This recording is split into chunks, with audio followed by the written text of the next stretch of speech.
నంద్యాల జిల్లా శ్రీశైలం జలాశయానికి వరద ఉధృతి కొనసాగుతుంది. ఎగువ పరివాహక ప్రాంతాలైన జూరాల, సుంకేసుల నుంచి వరద ప్రవాహం పెరగడంతో డ్యాం రేడియల్ క్రస్ట్ గేట్లను ఎత్తి నీటిని విడుదల చేస్తున్నారు. 10 గేట్లను 10 అడుగుల మేర ఎత్తి దిగువకు నీరు విడుదల చేస్తున్నట్లు అధికారులు తెలిపారు. ఇక శ్రీశైలం జలాశయానికి జూరాల నుండి 2,75,960 క్యూసెక్లు, అలానే సుంకేసుల నుండి 61,931 క్యూసెక్లు, మొత్తంగా శ్రీశైలం జలాశయానికి ఇన్ఫ్లోగా 3,37,891 క్యూసెక్ల నీరు వచ్చి చేరుతోంది. దీంతో శ్రీశైలం జలాశయం నుండి 10 గేట్లను 10 అడుగుల మేర ఎత్తి దిగువకు నీటిని విడుదల చేస్తున్నారు.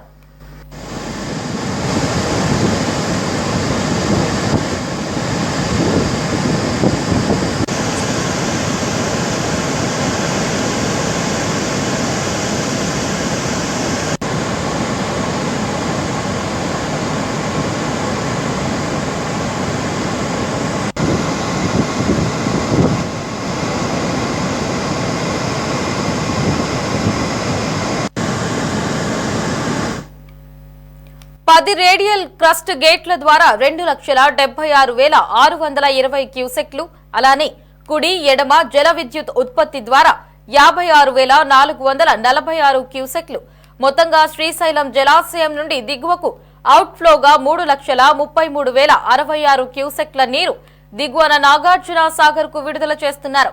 అయితే శ్రీశైలం జలాశయం పూర్తి స్థాయి నీటి మట్టం 885 అడుగులు కాగా ప్రస్తుతం 884 అడుగులుగా ఉంది.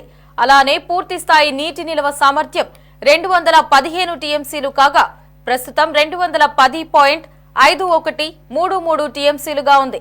ఇక వరద ప్రవాహం మరింత పెరిగితే జలాశయం గేట్లు ఎత్తు పెంచి నీటిని దిగువకు విడుదల చేసేందుకు అధికారులు సిద్ధంగా ఉన్నారు.